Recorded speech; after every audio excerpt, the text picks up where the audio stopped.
Hi. Motivated by the love for my motherland and as a concerned Pakistani, I am going to needle the furuncles in our national consciousness. So my speech today will unwrap the horrible origin of Pakistan. As in the experience of all other civilizations, it can be with us if we do not recognize the principles for survival. If we fail to learn from history and recognize the future trends, we will eventually go back into darkness from whence we came, and we the people will perish from the earth. If you retrace your thoughts back to where there were those old civilizations some 5 or 6,000 years ago, the Egyptians, you will find that they were very intelligent, highly advanced, but through corruption, selfishness, prejudice, and moral degradation went into the debris of ancient history. We, in this advanced civilization, are representing similar predilections, can also follow the same destiny and go back into the dark age from whence we came. Egyptian civilization has been forgotten. It went down not just mentally, scientifically, intellectually, but also physically, to let us see and know that those who go down mentally and do not alter their ways also go down physically.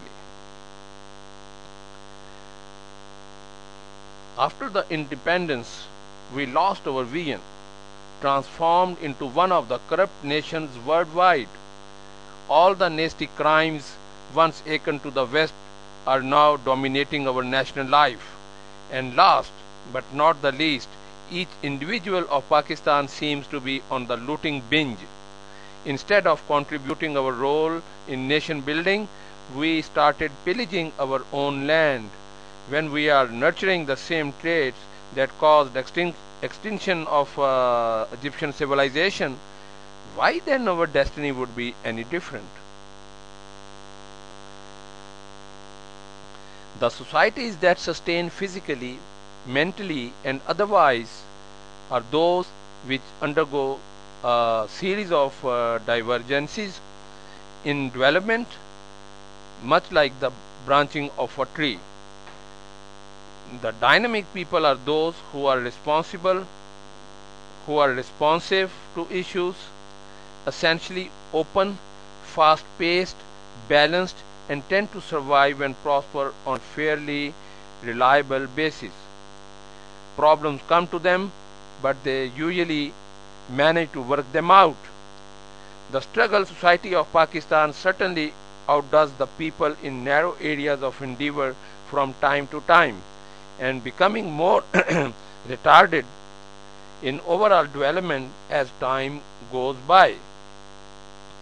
Outwardly, we are a developing society, but like a muscular athlete with a terminal cancer, a disease is eating away at us from the inside. A well-balanced nation cannot be destroyed from the outside until it fails first from the inside.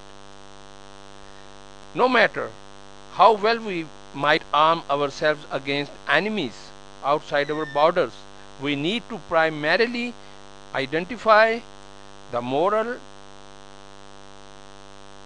detrimental enemy, and this greatest enemy is none else but us, who place destructive devices inside our destructive minds, causing us to morally implode like an imploding building. Ever since independence in 1947, we have experienced a complete abandonment of our sense of good and evil.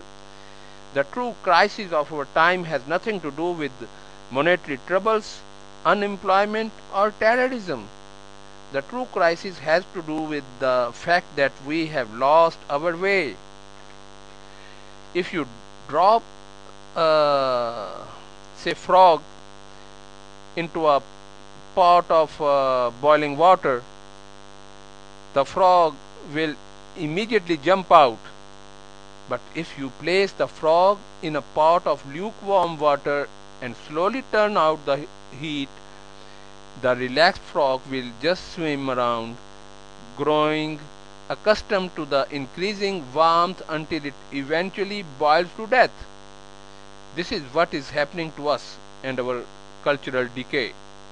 It is a gradual process that slowly dulls our senses until what was once seen as unacceptable somehow becomes acceptable. After the death of quaid-e-azam, we have allowed corruption to creep into our society as a way of life.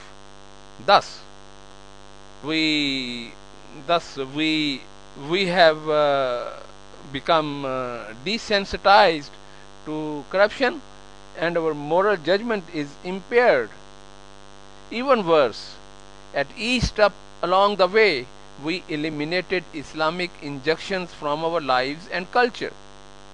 What will remain of civilization and history if the accumulated influence of Islam, both direct and indirect, is eradicated from literature, art, practical dealings, moral standards, and creativeness in the different activities of mind and spirit? Consequently, friends, brothers and sisters, a flood of immorality, corruption, and violence has entered into our national life, and we have unfortunately been recognized as a culture of death from the womb to the streets. Many of our young people have no concept of the true spirit of Islam and are connoting falsely to satisfy their political agendas. Hence, many are tragically engaged in dying or killing the innocents. A sense of hopelessness prevails, a feeling of fear sounds.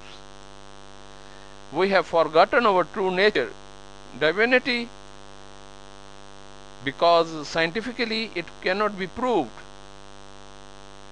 We are ignorant of the purpose of life. Values like solidarity, natural love, forbearance, compassion, generosity, and altruism do not find any place independent of an individual.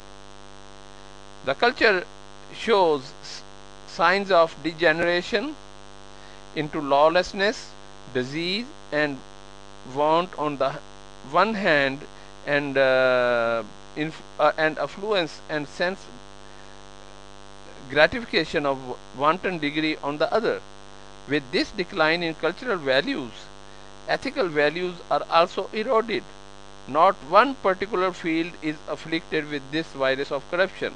All departments of human interaction show the same trend. It is difficult to find an isolated island of purity in the sea of corruption all around.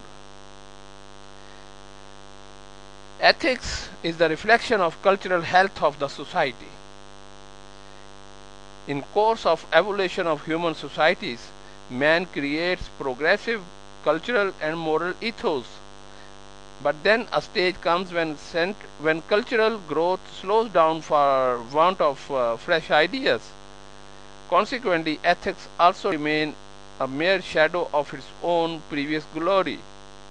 However, when matter is worshipped as supreme and privileges are sought after, ethical decline is not a surprise. The remedy lies in adding spiritual dimension to existing culture and in course evolving a new moral and ethical code for coming generations. Time is still not gone. We can learn lessons from Egyptian civilization or else face extinction. Choice is only ours. Thanks for listening. May God bless you. May God bless Pakistan. Pakistan Zindabad.